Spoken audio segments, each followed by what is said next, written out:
What's up, all you weirdos? Welcome back to the second installment of Lavaside Chats. This time I sat down with Drew Shorno, aka at Drew D Shorno, aka Earl Graykovsky. I really don't know what name to use.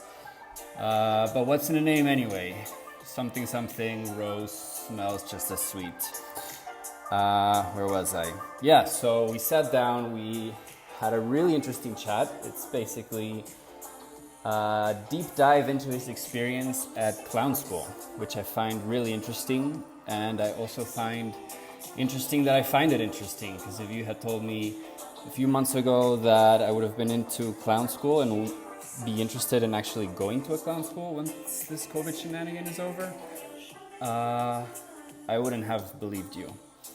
But yeah, I guess that's what happens when you hang out in this corner of Twitter. You get clown pilled, you get magnesium pilled, you get cacao pilled. Big shout out to everyone drinking that heart medicine.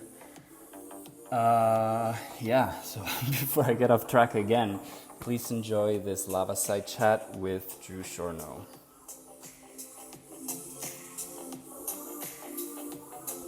And I'm curious a bit. Like you started clown school. Mhm. Um, I understand one of the first things was creating your set of masks. Mm. So Yeah. I'm really curious what that experience was like, because I know you sculpted them Mhm. blindfolded or with your eyes closed or Mhm. something. Um, what Uh, was that all about?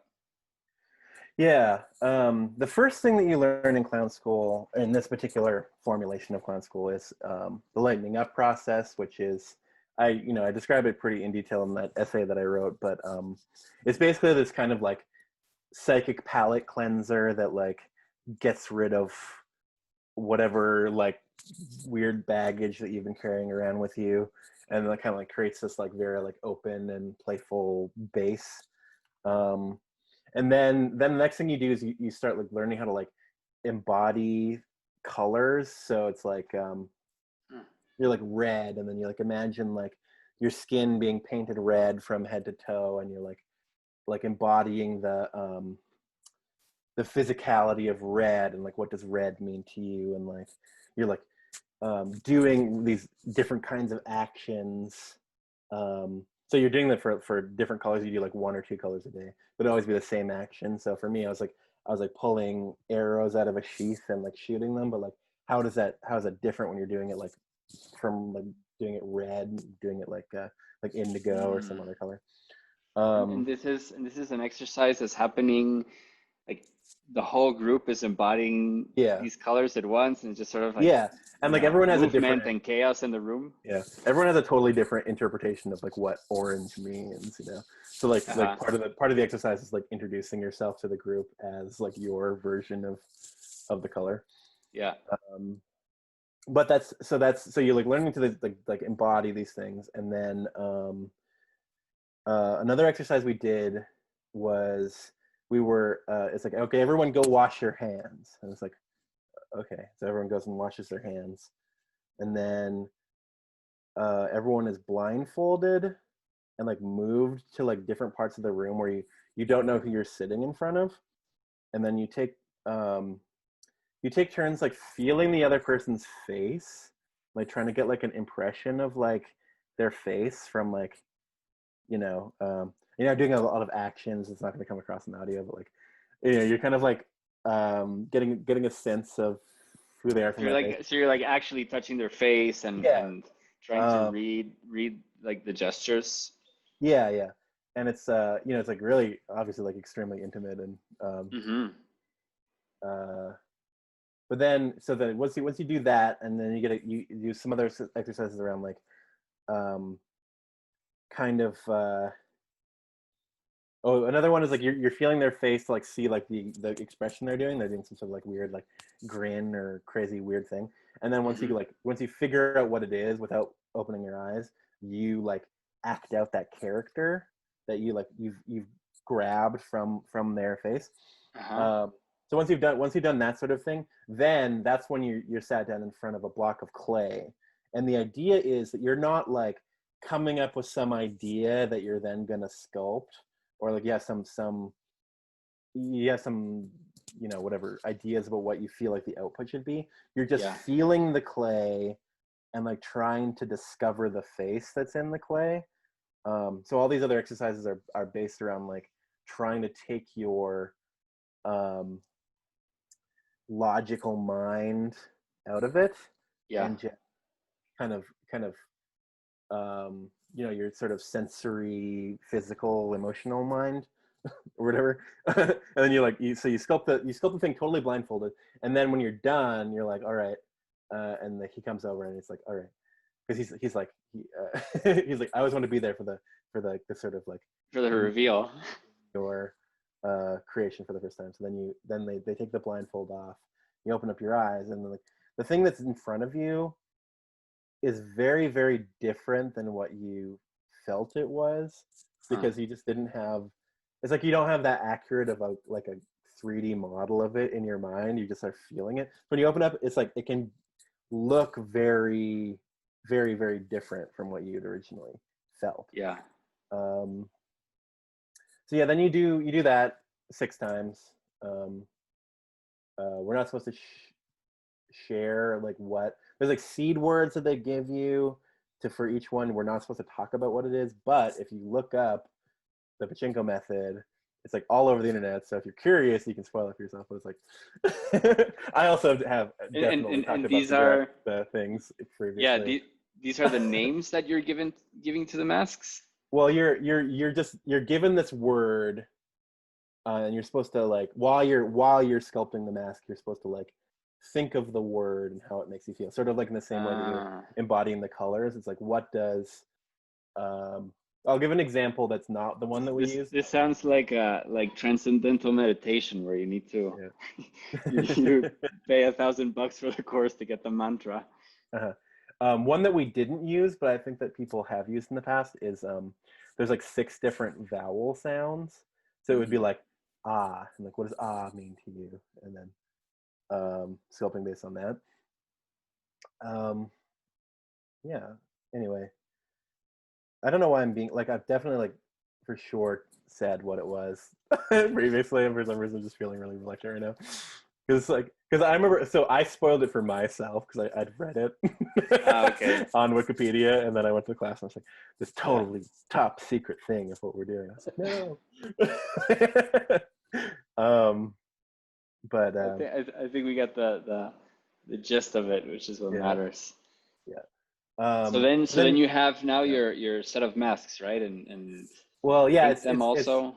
You have the 6 clay masks. You gotta let them dry.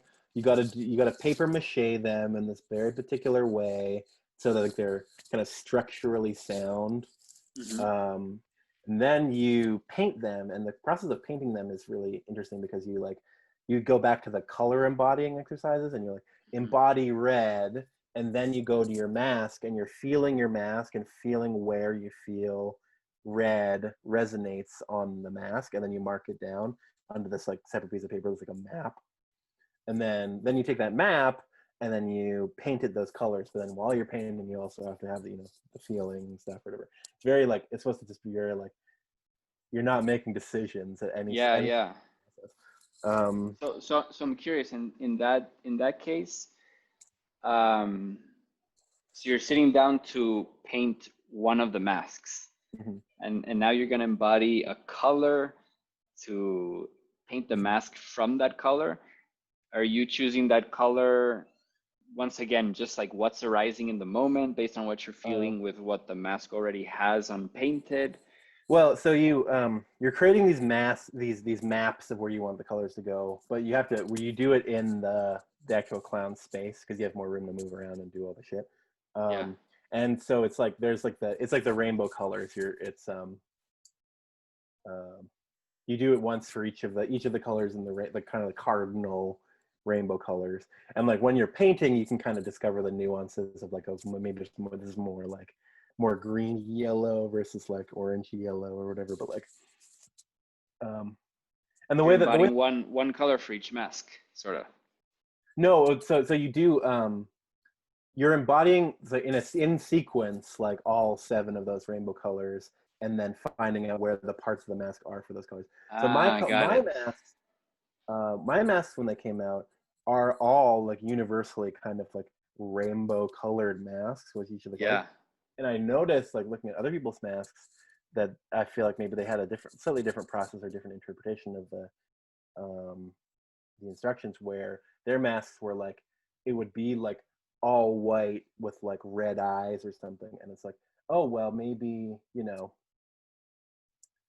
it's weird. It's like almost like me choosing these like or not choosing but like the rainbow colors that came out of my process. um I don't know, it's like Well, I it don't know, it's sounds, an interesting difference. I don't know. yeah. Yeah, in the case of someone painting it all white with red eyes, I mean, I'm not that person, so I have no idea what their actual internal process was, but uh, it sounds like that there's a higher chance that it was more like um designed from the mind, you yeah, know? In yeah, your case, that all of them ended up being having this rainbow color scheme, mhm, I'm sure there has to be subtleties in, if all of them have red, where does the red appear in each mhm. one and how and what type of red?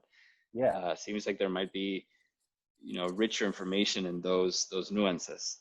yeah. Well, I wouldn't necessarily write off their process. It might just have resonated differently with them, and it's totally fine, like whatever. So Yeah. but then so the next thing, so you have these masks, these physical masks, a series of six. It's actually kind of like you're like finishing painting, you're finishing discovering and playing the first masks while you're still kind of sculpting the later masks.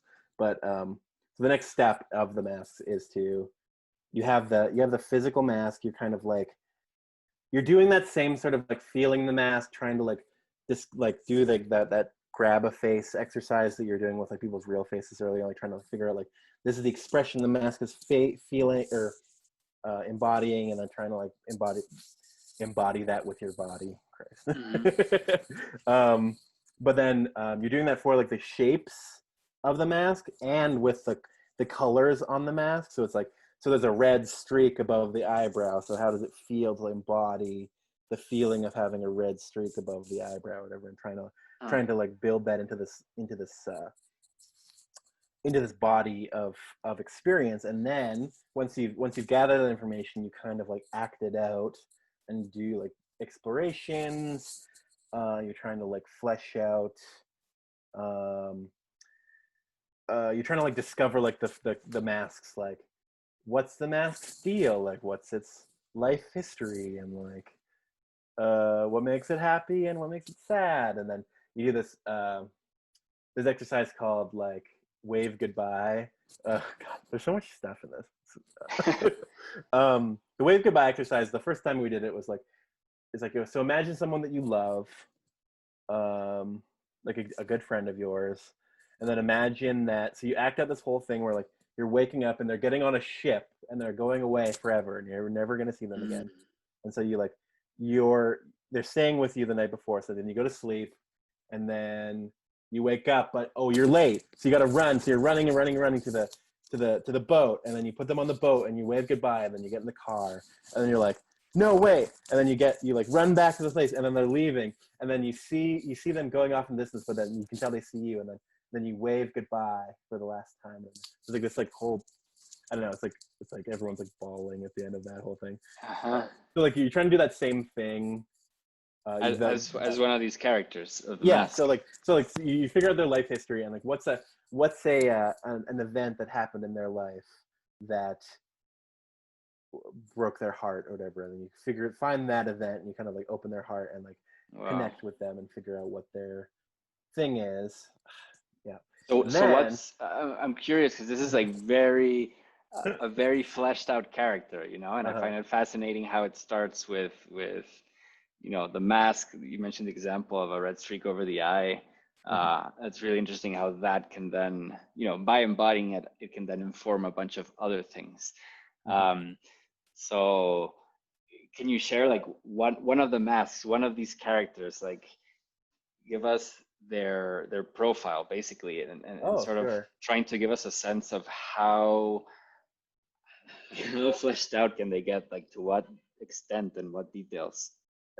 Sure. So my first mask, um, it it's kind of like it's really really simple mask.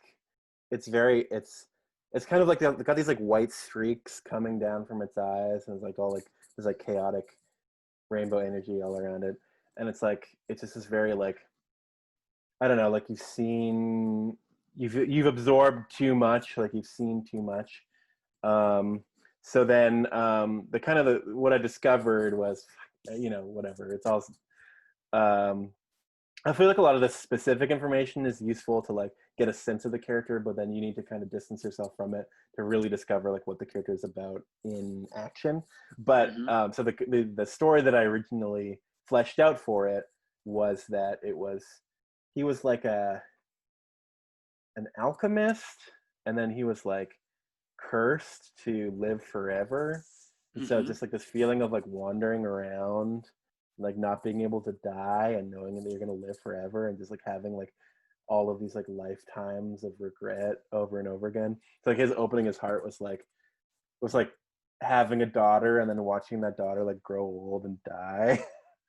um yeah, and then like so you have this character. The last part of that first exercise is like you flesh out the whole background of this character and like their whole deal, and then you go over and he's laid out like all these like costume pieces. Um, I guess so. He lost his original studio due to like greedy developer expansion in Vancouver, and like Uh-huh. um, so like he didn't have like all of the different costume stuff, but he did keep like the hats and the wigs and like the head pieces. So you could at least get that, and then you had to like kind of it was like the homework was to like go and like go to thrift shops or whatever the hell to like get the rest of these outfits. Yeah. Um, but it's like you go shopping as the character. You like pick the things that the costume pieces that like resonate with that character. So my that old that you know extremely sad old man character chose like he had this like kind of overcoat and like a hat. um so yeah, when I first discovered it I was like really like upset because it was like it's really resonant to me of this like feeling I get when I'm living in like cities where I don't have that many friends and I just like I'm like wandering around town with like just like I'm out of things to do and there's like nothing. I don't know, just like wandering around and just feeling sad and like Like what you stumble into. yeah. So it's like really like real specific, a very real and very specific feeling of depression that I've got a lot in my life. So it's very upsetting to me. And then so you have all these you have these characters. I have six such characters. Uh-huh. I could give you brief descriptions of them, but I want to. Oh, okay, whatever. So you have first one, old man, has lived for like 600 years, is immortal, and it's very sad. The second one was um, basically through circumstances of like having murdered somebody. Uh, my first maps were very like overly specific. I feel like Uh-huh. with these like, grand narratives. So it's like the whole thing was like he murdered his older brother and made it look like an accident under the ice, and then a year later like went back and like killed himself in the same spot, but like became this like ghost that like knew everything. Uh-huh. So it's like just this feeling of like being overwhelmed with like um just like everything like going on yeah at the same time, and it's like um whatever. So there's that one. And then the third one was like oh my god, it's like it's easier to draw them than it is to describe them because like the whole backstory part is like so stupid, but it's like the third one was like this like android who was like really resentful because he wasn't real. So his whole thing is like you know he's like being super It's like like with pissed an off attitude. and Yeah. resentful, but like secretly he wants people to like him, but like his like self-defense mechanism is to like be really rude and like um The fourth one was I started exploring. So you're supposed to. It's not. The mask is supposed to be able to be anything. So it's not just like. If you're a man, it's not all of your masks are going to be men, and not all of your masks are even going to be human. Like some of them will just be like gods who concepts like gender don't apply to. Yeah. But I was like, I had this on my mind, like, oh no, like, are all of my masks turning out to be men? Am I doing this right? That was like kind of a constant theme throughout clown school. I was like, am I doing this right? And like, I'm doing this wrong, and like, I'm failing clown school. Is this going to be on the exam? That kind of thing. So that's what was in my mind. All I the was like, typical like school programming coming up. yeah. So the fourth one, I was like, maybe it was an overcorrection, or like maybe it was like me injecting something into it, but I don't know. Maybe that is also part of the process. Like that's what ended up happening through my process. It's weird. It was like a specifically like a trans character, um, like born a male but like identifying as a female, and like had this whole backstory of like being rejected by their family and having to like make a living as a drag queen. And like that mask is like really severe. It's like it's kind of like got this like giant smile on his face, but it's like it's also got this like kind of sadness and like anger around the eyes. So it's like I don't know, like kind of like a little bit of a bully mask too. Like there's this whole concept with some characters are kind of Joey characters who like pick on other people, and then some characters are like a goose characters who like are like innocent or stupid or like get picked on basically. So like a lot of my masks are kind of, I don't know, it's weird. It's like that's not even true when I think about it more clearly. But sometimes I tell myself or talk to people and say like I'm always super low status and I never pick on people and I'm always bullied and I'm always sad and I'm always scared. That's not actually true, but that's like something I sometimes think.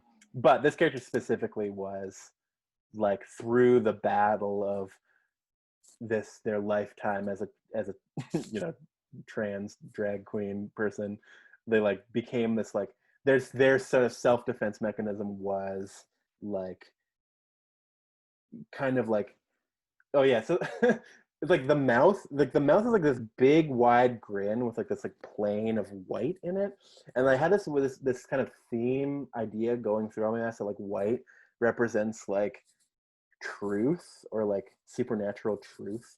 So like by like her mouth being really big and white, it was like she was able to find truths that she could use to hurt people. To like find the one thing that you can say that would like break someone else. So she's able to like do that, but then also be funny. But like it was like not really joyous. It was kind of like using it as like a weapon. um, and then my fifth mask was this like really like disdainful looking face, and I was feeling really like upset. Like I really don't want to do this. I don't want to do this. I don't want to do this mask shit anymore. It's really hard. It's really like hard discovering all these like areas of pain in my life and like ripping them apart in different ways. I'm like fucking fed up with this shit. And then at some point I was like, oh, maybe this is like what the mask is. Like maybe this isn't even just what I'm feeling in this moment. This is like what the mask is feeling. And then I like realized I was like, oh, so this character, it's like even though I was telling myself I'm not going to come up with these fucking crazy backstories anymore. I had this character and all of a sudden I was like, oh yeah, so she's fucking like the daughter of the devil and she's like royalty and she's like she's like, hi. And it's weird because like that specific face, like that particular that fake forced smile was like not even the face the mask itself is making. The mask itself is making this like kind of like pissy, like like judgmental looking face, but like it's like a mask on top of that mask would be like, like being like outwardly like, yeah, hi. Make it nice. But like, but you're secretly inside, you're like, fuck Yeah. this, That's interesting because it sounds like, you mentioned earlier that the process was getting your mind or getting yourself out of the way as much as possible and letting whatever had to arise and emerge in that Yeah. moment to come to the surface. It sounds like, even if you didn't have the intentions for characters like this to be part of that set of Yeah. six, um, it still made its way up, which is cool. Yeah. The last one, my sixth mask was actually like really strange, and for a long time I really felt like I just like totally fucked it up and it wasn't real or it wasn't right and I didn't get it. But like I guess that's, and it doesn't really have as clear of like a legible backstory as the rest of them, but it's like, so it's like some sort of like forest god who like just watches people from afar. um I don't know, it's weird. It was like just like in love with the humans in the village, but like Mm. they were afraid of it, and like uh I don't know, just like being like also like another like immortal endless character like the first one, but like this one was like fundamentally not human in any way, so it didn't have any sort of like wasn't upset about living forever. It was just like kind of like watching from Yeah. like from afar. um Anyway, that's So my how, six yeah. characters. They're all supposed to have names, and I did give them. I did. Oh, his name's like Frank or something. But like I actually have like a real problem with remembering details in general. Like I dated a guy named Matthew for 2 years, but for the first 2 months of our relationship, I thought his name was William. Um, Wait, how did you get by? You just don't I just use don't people's refer to. I first don't really names? refer to Yeah. people by name. Like I don't know if you have a name. Probably didn't even ask. You're Harvey Krishna or whatever. Yeah. um, I and can like it doesn't relate to even this. like I sometimes also I'll think of people and I'm like, yeah, that person, I really like them. But then it's like at some point it's like, I need to write down what their name is, and it's like, oh, do I not know their name? Like, and I have to like think really hard. I have to like look through old texts, and it's like, oh, okay, yeah, yeah, yeah. But yeah, so I don't know any of these mass names. They're theoretically supposed to have them. yeah. I don't. So I'm curious, now building off with these masks, you have the set of masks, each one has their personality that you learn to Mhm, embody. Um, from your article, I get the sense of how this clown workshop mhm, goes way deeper than just developing a knowledge base and a skill set to be a clown, to like mhm, try on characters, and that it goes beyond that, and there's a really deep, um, component of personal transformation. mhm, Um, so I'm curious to hear how that gets woven into the whole workshop and the experience. mhm. In what moments or in what activities are you tapping into these new awarenesses or transformative experiences, and what those are? Mhm. Yeah, so like throughout, even in like the lightening up processes, you like discover weird like modes of being that kind of reveal things to you about your life you hadn't realized, like force you outside of your normal way of thinking about your relationships and your life. And these masks, uh yeah, so you're constantly like taking all this stuff, and that's the reason why it goes over the course of 3 months. Like there's some versions of this course that you can do in like 2 or 3 weeks, but that's Mm-hmm. like all day every day.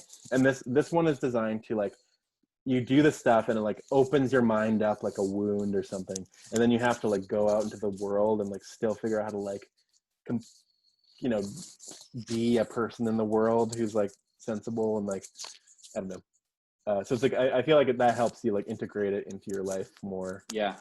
Um, but yeah, with the masks, I'm not finished with the mask. It's like a long course. Okay, there's lots of stuff that you develop all these characters, and then you practice like kind of going on stage as these characters, and like you're not expected to like be entertaining at all. You just go out as the character, and then you like kind of you walk out and you say hello to the audience, and then you go off on stage, and you do that, and then you start doing turns, which is like so you have all these masks, these character masks, and then you're also working with this like clown mask who is able to so you have the character and like their desires and their feelings, but underneath of that you have a totally different set of priorities where you're trying to figure out like what about this character is funny. And so like it's like as if you were like making fun of somebody, but like while like controlling their body. Like you like psychically, like, you know, the Mario hat thing where he like starts controlling Uh-huh. Jason. You throw the Mario hat onto somebody, and then like they're still in there, but you're able to like kind of force them to do things they don't want to do, and like um, just explore like specific facets of them that are entertaining and like kind of pull them Uh-huh. apart. Um, which is like really interesting thing to do for masks that for me are all kind of rooted in different um, neurotic like depression states in various Mhm. ways, um, and like kind of force them like how is this funny, like how do other people see this. You start really like getting outside, like you start seeing yourself from a very outside perspective, which is an incredibly difficult thing to accomplish. um, like you generally like I was generally starting to like look at myself in the mirror and like seeing myself as if that was a stranger, and Mm. like being less like not like, normally when I look in the mirror I actually feel like very upset. I'm like, oh yeah, I don't look the way I want to or whatever, but then actually being able to see myself as a separate person and just like having a bit of compassion, Yeah. like, oh, you know, like I would never see someone who looks like me and like immediately like hate them or something, you know. um, No, I get it. I was just writing about this yesterday of how uh when it comes to like practicing being nice with yourself, it uh, feels a lot more intuitive and easy to do it when you split yourself in two in a way, you know, yeah, like yeah, you're able to take a step back from quote unquote yourself or this more persistent experience that you have day to day and that we sometimes lose ourselves in.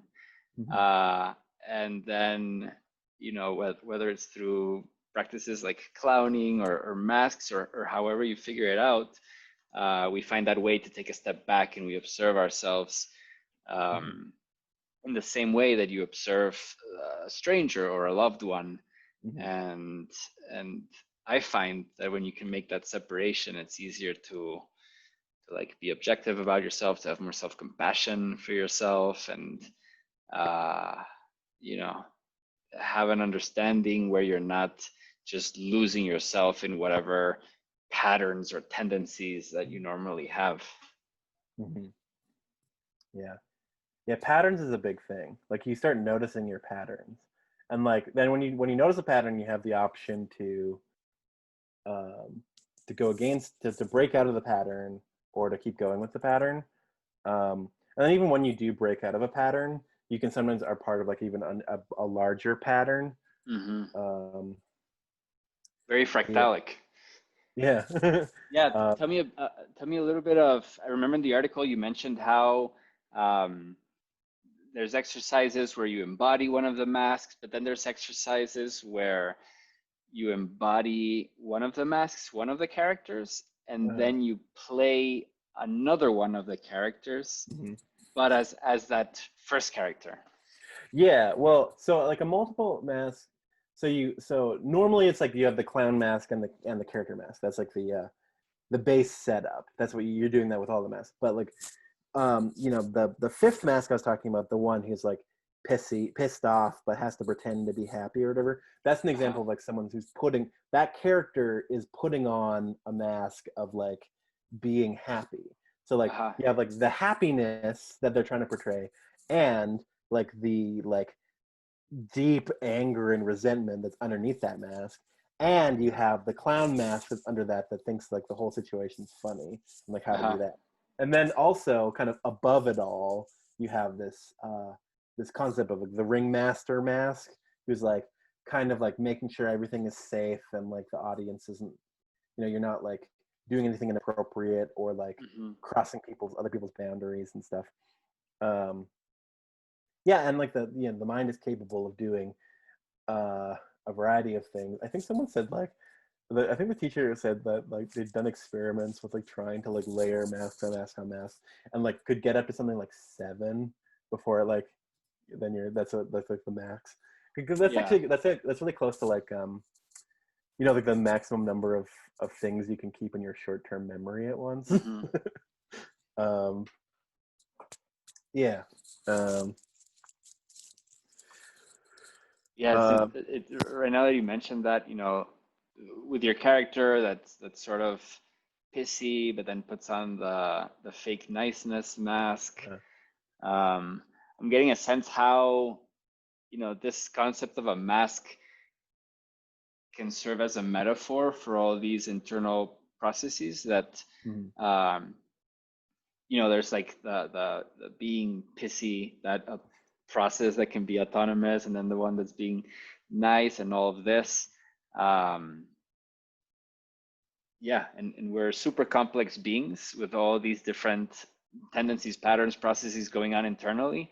mhm, And I'm getting a sense right now how the idea of a mask and how it being an actual physical object somehow mhm, makes this thing that's inside of us, that's abstract and conceptual and hard to grasp, it makes it mhm, more tangible, and we can begin to play with it in a way that right. that makes more sense, and we can start getting results from. Mhm. Well, yeah. There's also this concept of like you're pulling apart yourself into these you're dumping out the box of Legos to see all of the different like components, and like these the 6 big masks that I made and played or whatever are not the only masks. Like when you're in the river, you're constantly coming up with new things that are like just kind of like surface level like feelings and exploring them. So like those are also all masks. Um, but then you dump out the Legos and you explore all of them. I'm like, oh, this is nice. But eventually, you do need to like put all the Legos back in the box to be like a kind of integrated person.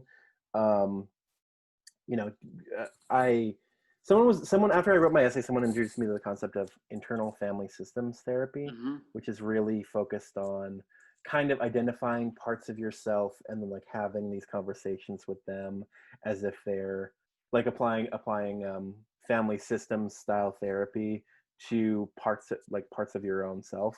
Mm-hmm. um, and when I was talking to one of the people I went to clown school with, who's like a therapist, I was like, "Are you interested in internal family systems? Like, it seems like it kind of goes with this clown stuff."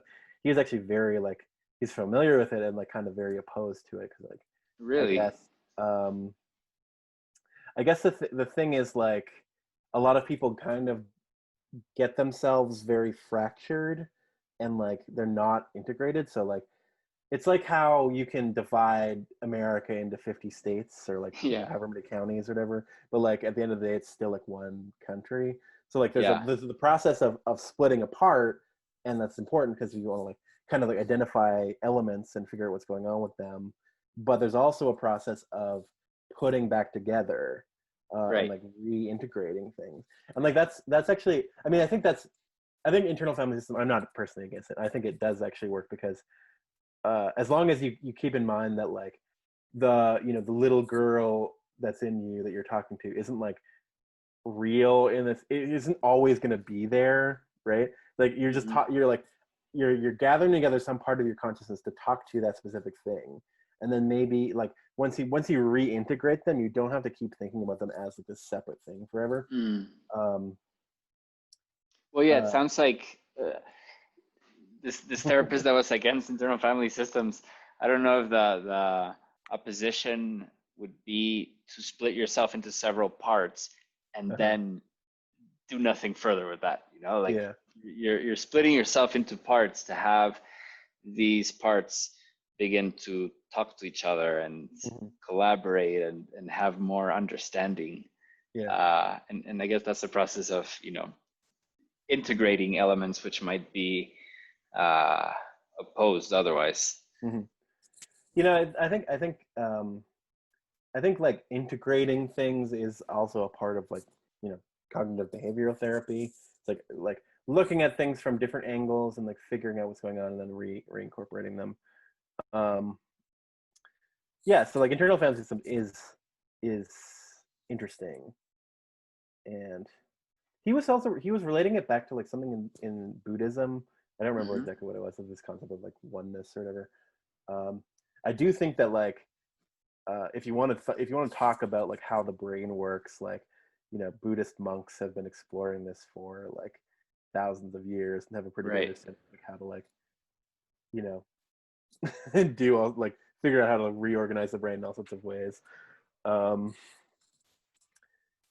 yeah, Totally. No, and I feel like a lot of these things get to the same things, whether whether it's Buddhism to understand your mind, or a clown workshop, or IFS yeah, therapy. Uh, I see them as different portals towards a common area or common goals, and uh, I love that there's so many different portals, because each one is gonna speak differently to each person and what your interests are and so on. And yeah, uh, in this case with clown school, I love that's a thing, and that it's yet another super interesting, and it seems like really fun portal mhm, into self-exploration and having those transformative experiences. yeah. I think the thing that appeals to me about that particular baby clown, that's what they call baby clown. It's creative character creative character development and personal transformation through clown, but everyone calls it baby clown.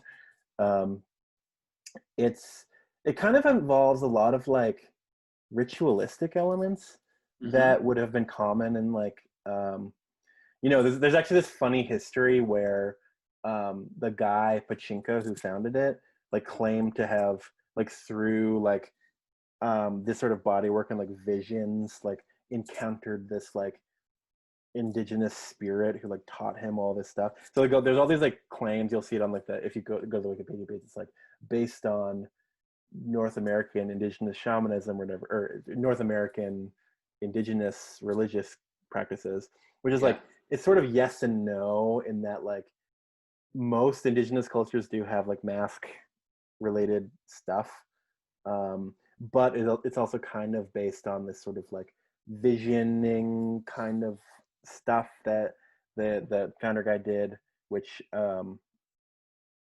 whatever, like it can be considered to be like appropriative or like kind of weird. I have a small claim to um, indigenous background in Canada, and like there's like a Oh wow. really fraught relationship between the white settlers and you know the indigenous community who uh, but that all being said, Mm-hmm. there was some larger point that I was going to make, but now it's out of my head. I ran out the clock, and now I don't know what I was trying to say. You remember what I was trying to say? Oh, good. Where did you go off on that spiel? I'm at a loss as well. Yeah, yeah. Something about so I was talking about ritual. Um, Oh yeah, you said that that being this clown said, workshop was very, very yeah, ritualistic. like it's not actually like specifically related to North American indigenous rituals, but it is kind of related to like universal human rituals, if that makes any sense. Hmm. And like our Western society or whatever doesn't have a lot of rituals, or like even the rituals that we do have are getting like taken away. Like we do have like things like baptism and catechism and stuff. Those are like kind of coming of age rituals, but Yeah, if you're raising your child in a secular way, then like when are they going to have this sort of these sort of transformation rituals such that you're stopping being a child and becoming an adult, or like um totally. And so I, it's and like I would it's even say that a lot of the rituals, or anything that might be considered a coming of age, or a rite of passage, that's what I was looking for. Even the ones that have persisted uh, today, many times have been stripped of the elements that really made them a ritual, in the sense that mm, um, created this liminal transformative experience. yeah, Um, because I was raised Catholic and I went through many of these things, like baptism, of course, you don't remember it because you're a baby, but like first communion, confirmation, and and it really felt just like going through the motions. There was nothing there to occasion the liminal mystic experience that would help you transition from one period of life to another, or to access some deeper part of yourself and come out on the other side a changed person. And it sounds like this clown workshop is exactly that, which is why I find it so fascinating.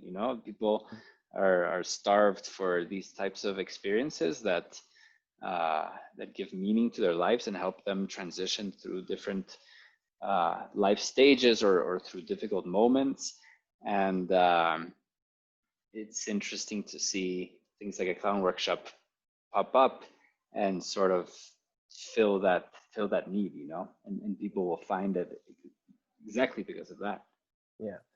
And I think part of it too, it has to do with like the rituals become too easy. Like another equivalent that you might not think about, because we don't usually think of like American civic culture as being religious, but like high school graduation is kind of a ritual, but like you just walk up on stage and grab a diploma and then walk down aisle. Like there's no like trial that you have to get through.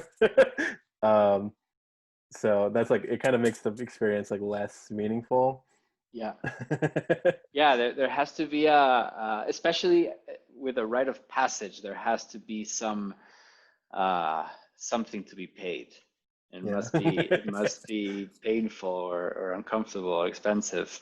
Yeah. I'm curious, in the case of clown school, in what ways was it like that? Like what were because as you were telling the story, I'm sort of imagining myself going through that process, and I very clearly got a sense of how many of these things that you described and many of the activities would push me out of my comfort zone.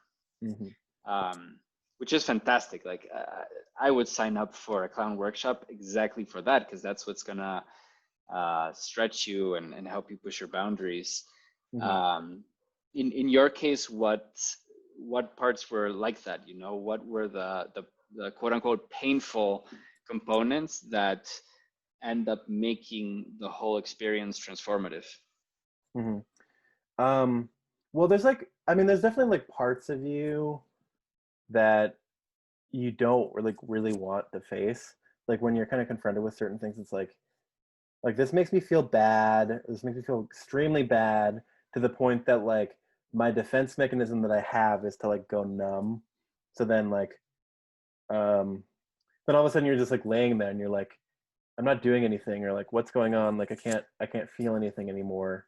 And it's like your body's just like shut off. Like it's like some other parts is like, nope, cuts you off from the communication with your like emotional body. And then you have to like really slowly like wriggle your way around it to like figure out this like, this like terrible sadness that you have underneath. And then you're like, but like, yeah, you have to like kind of like it's like if you go too far, if you push yourself too far into that things, you can like genuinely like hurt yourself enough that you're not able to like come back from it and like integrate it. I think that's like a big criticism of my my clown teacher has of like the general like acting communities, like pedagogy, where like in the acting world they have all these like workshops where you really get to the core of the thing that like makes you feel terrible, and they're like, keep going, and like they push you and push you and push you until you like break past these boundaries that you have, and then you're crying, and then it's like, yes, you've achieved it, the crying. Yeah, here's your diploma. Yeah, and like there's no focus on like safely like reintegrating that, and like there's this whole attitude where it's like, if you start crying and you're upset and then you leave, it's like, well, good riddance. Like, don't let the door hit you on the ass on the way out, right? It's like it breaks you, and it's like they don't really fucking care if you put your pieces back together. It's like just get the fuck out of here if you can't keep Yeah. if maybe you're not tough enough to do this work or whatever. And it's like it's kind of bullshit. You shouldn't really push yourself. Like there's a whole thing where it's like if you feel like you're going too far, just like sit out for a while. Yeah. um It makes sense. It made me think right now about like psychedelics and the importance of both the preparation beforehand and the integration afterwards. Like it's not just about um, throwing yourself into a really intense experience that's gonna put you out of your comfort zone, stretch your boundaries. Whether we're talking about psychedelics or an acting workshop or any Yeah. other such experience that's gonna get you out of your normal mode of being. Regardless of what it is, absolutely, that integration process afterwards is going to be super important. Yeah. You're breaking yourself into pieces, but you got to put yourself together again. Yeah, but like, I mean, the thing that you sacrifice, I think that's what your original question was. I kind of dodged it, maybe. The thing that you sacrifice is like like everything that you think about what you are, you like rip it apart and then you like throw it in the garbage. And like when you like the last performance, it's called like the clown birth. Like you were born anew as a clown, and like suddenly like it's very exciting because it's like the world is there's like I can fully redefine myself. The old me is dead, and like I don't know, the world seems very full of possibilities. It was actually a really difficult process of like after I graduated, I had to like move back in with my parents because I was very much out of money at that point, and kind of like getting hit with the reality that like life isn't just sunshine and daisies from here on out or whatever. Yeah. Like, I'm still a person who has to deal with sadness and hard feelings, and coronavirus happened, and like was this workshop? It was this year that you did it? Yeah, I graduated from it in the 1st of December. Then I moved home for about a month, and then I figured out a way to move back to Vancouver really cheaply and doing this like clown extension course, trying to chasing that high, Yeah. So very recently and sort of I had to, thrown into the craziness. The last thing the last thing I did in Vancouver before I moved back here because of coronavirus was clowning, and like this whole like really horrific experience of like going to this clown extension class. Everyone's like they run up to you and hug you, and it's like, I'm afraid of catching coronavirus and I need you to like stay away from me. Like, everyone's just like, we're not taking this seriously at all, like let's just have fun, like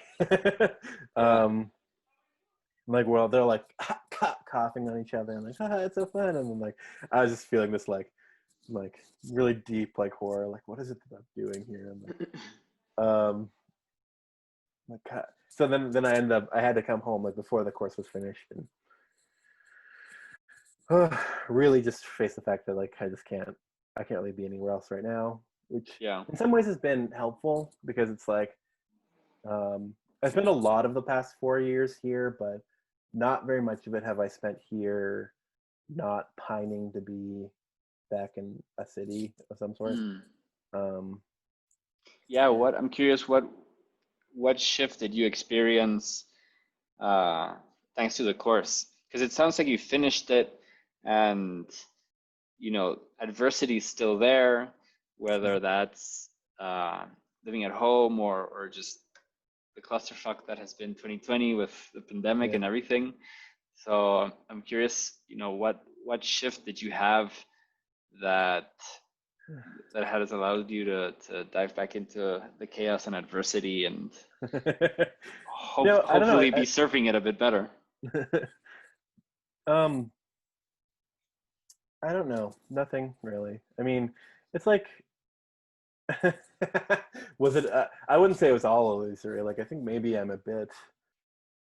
I have definitely a deeper understanding of myself, but I don't think it's possible to, And going back to these Buddhists, they don't reach enlightenment in a 3-month course, right? Yeah. So I'm back to a lot of my old ways now, but I can see myself a bit better, like Hmm. what's going on. Like, oh, like you're feeling sad, like maybe you shouldn't put on the saddest song you can think of to make yourself more sad. Like, what is it that you're trying? Like, do you feel like you deserve to be sad? Is that why? you know, so like Yeah. maybe a little bit more of an outside perspective that we're talking about. Yeah. Which I feel is key, it's like a good foundation to then go building on. Uh, um, Awesome, Drew. Well, I think that's a good point to go wrapping this up. okay. Any future plans as to how you want to continue this path, whether it's Um, clowning specifically or just seeking that personal transformation? yeah, I mean, I would definitely like to do more clowning. Like, I find it very fun. Um, I find it I'm like more deeply connected with the people who've gone through clown than I am with like the improv community that I was part of before. Uh-huh. Um, not to shit on what they're doing, but like they're I feel like they're very heady in general. Like it's Mm, very like they're trying to like figure out like how does we're doing a scene and like how is the scene funny, and like how does it logically make sense in mm, like it's very like heady in this way that I'm not that fast with. Like my reactions are more like screaming in a particular way, or like like just like very embodied kinds of things. So yeah. there's also like um, there's a secret course called Deep Clown. It's like the extra exclusive, like invite only course. I'm trying to wrangle my way into, and Yeah. that'll ever happen. I don't even know what you learn in Deep Clown. Just like more specific, like if you're going to be like a touring performer, like how to do like a repeatable good performance or something. I think it's Yeah. less to do with like personal growth. Anyway, I don't know. Like I'm just exploring. I'm doing a lot of writing. I think that's my new path. I feel really strongly about is like I want to get better at not get better at writing, do more writing, Hmm. and I feel like that's something that I really enjoy. Um, yeah, and it's a good place to stop. Yeah, you said that you waved the flag a little bit earlier. We didn't talk about clowns as shamans, which I feel that's my next series of essays that's coming out soon. Is this Oh, idea nice. like what is a shaman? Like I feel like there's like this potential this genetic potential that leads you to like you could become a shaman if you were living in a village in the past, but now you're living in the modern world. Like what does that mean when you're like kind of plagued with like mental health issues and like whatever? It's like you're here and like where's your place in society and like Yeah. uh, I don't Cool.